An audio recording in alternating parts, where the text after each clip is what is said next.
Ba't lanta naman na? Hindi. May tubig to? May tubig? Yes.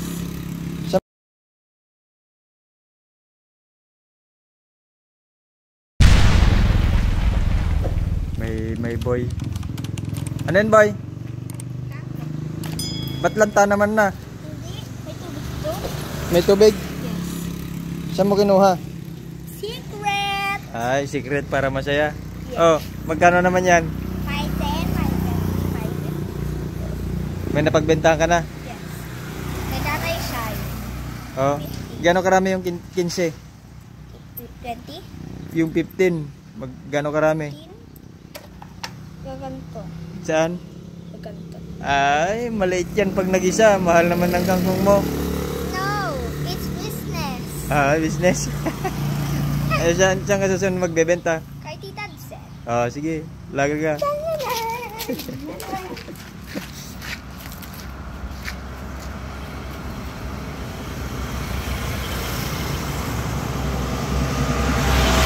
Nanguha ng kangkong si Kuya Boy Marcos dun sa likod at tinitinda niya.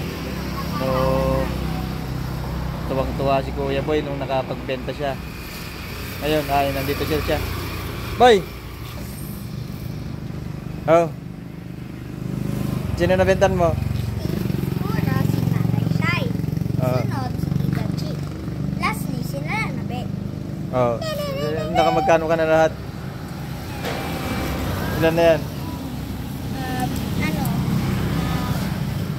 Plus 10. Oh, magkano yan? Bilangin mo. 5 na, 25. Ha?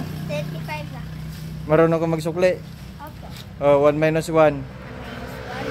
Oh, ay, ang galing ng mata. Hindi ka na malulugi. Ayos. Ba't nalanta naman na itong kangkong mo?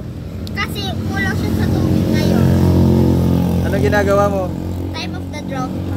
Ah? Ina-hydrate mo pa siya? Yes. Oh. Para mas mukhang fresh. Oh, ibibili na natin ng cook yan. No. Ay. Ito na lang, Papa.